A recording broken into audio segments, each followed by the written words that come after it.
Fala pessoal, tudo bem? Como eu já havia comentado em um outro vídeo, eu nessa carteira aqui irei me desfazer dos fundos imobiliários. Eu já expliquei os motivos, que é a questão do rendimento, embora seja um percentual bom, mas a volatilidade que não existe nos fundos imobiliários, o que é bom, né? E essa volatilidade pode ser para cima ou para baixo. Eu acredito que seja bom para os propósitos que os fundos imobiliários. Eu acredito que não ter essa volatilidade seja um ponto muito interessante para os fundos imobiliários quando você tem uma quantia boa que eu digo o seguinte, que seja o suficiente para lhe gerar uma renda passiva mensal que seja do seu interesse.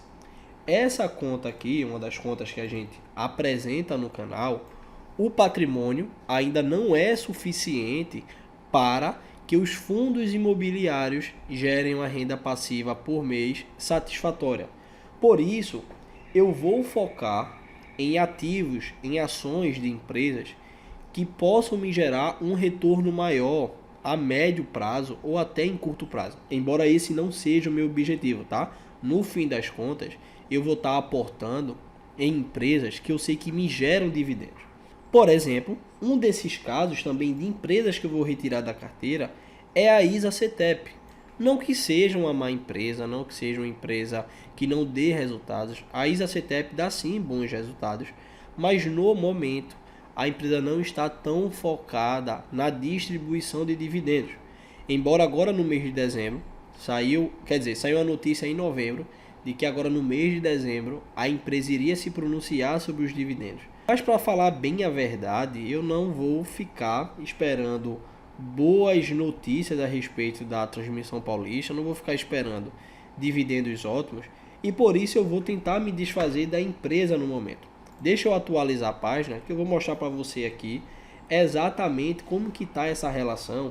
Eu obtive um certo lucro com as ações da ISA-CETEP. Eu acho que assim vou tentar sair da minha posição da ISA-CETEP, pelo menos com esse pequeno lucro que eu tive aqui de 8,91%, quase que 9%, tá? Vou focar a minha atenção aqui nessa carteira, na empresa de energia que vai ser a Taesa. Essas duas empresas fazem o mesmo papel, trabalham no mesmo segmento, que é o segmento de transmissão de energia elétrica.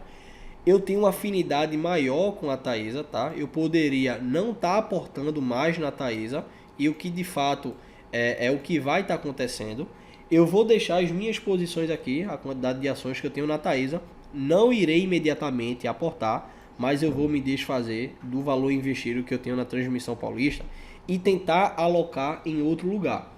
Então veja, dessa carteira aqui eu vou retirar a Transmissão Paulista, vou tirar o MXRF11, vou tirar o KNCR11 e o KNR11. Então será a Transmissão Paulista e esses três fundos imobiliários que eu tenho em carteira.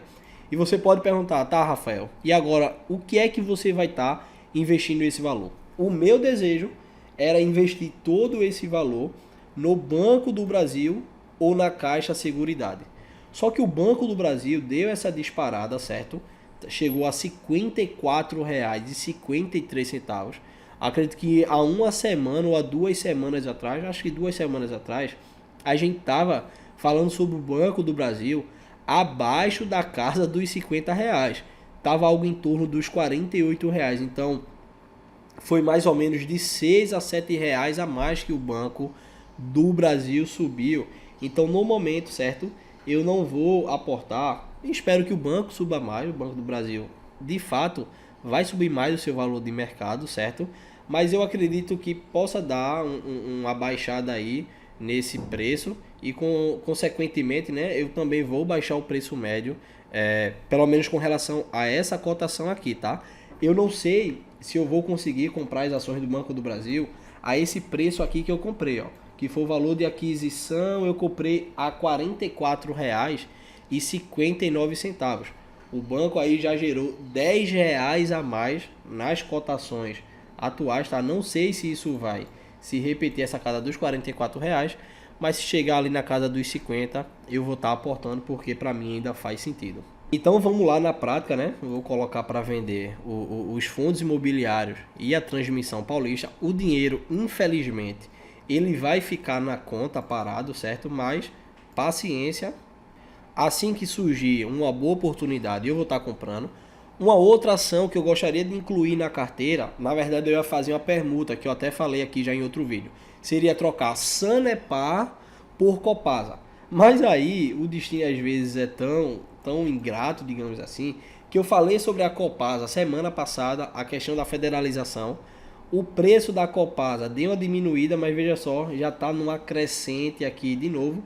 Desde o valor mínimo que pegou, já subiu 8%, certo? Então eu vou dar uma segurada ainda. Acho que a gente tem que esperar essas informações aí, as notícias que vão sair ainda da Copasa. E quando se estabilizar, né?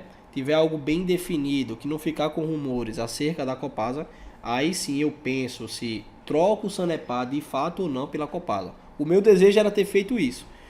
Mas no momento eu vou dar essa segurada, porque eu já tenho ações da Sanepar, que é uma empresa do setor de saneamento. Então eu vou colocar para vender aqui o MXRF11, tem 33 cotas, certo? Vou colocar para vender, confirmar e enviar a ordem aqui, se desejo vender, certo? Agora deixa eu procurar o KNCR11, tenho 4 cotas, vou colocar as 4 para vender, certo? Agora vou procurar, deixa eu ver aqui, falta o MXRF11, não, o MXRF eu já coloquei, falta o KNR11, tenho 2 cotas, vou colocar para vender, certo?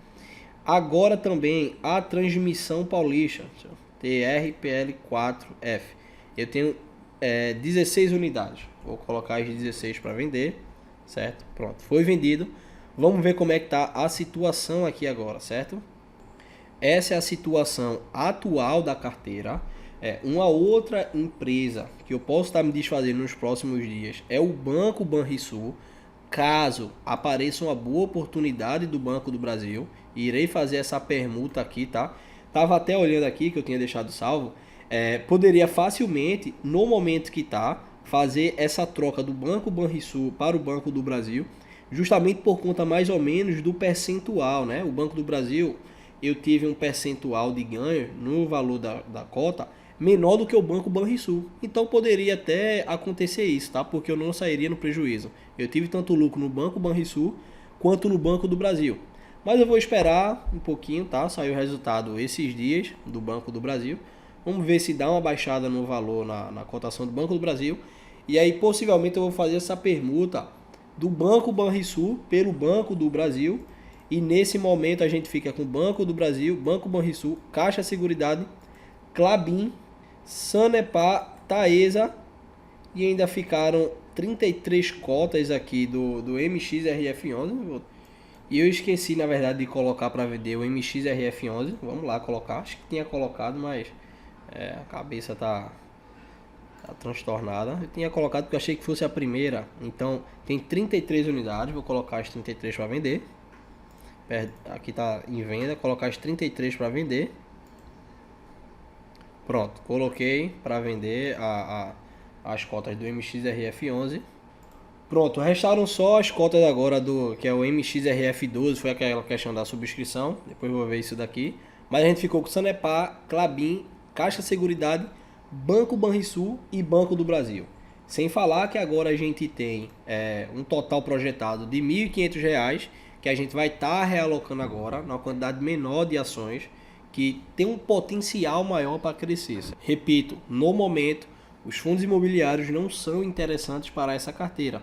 E existem muitas empresas boas que pagam bons dividendos e estão numa crescente aí muito grande em setores bem estratégicos e perenes também.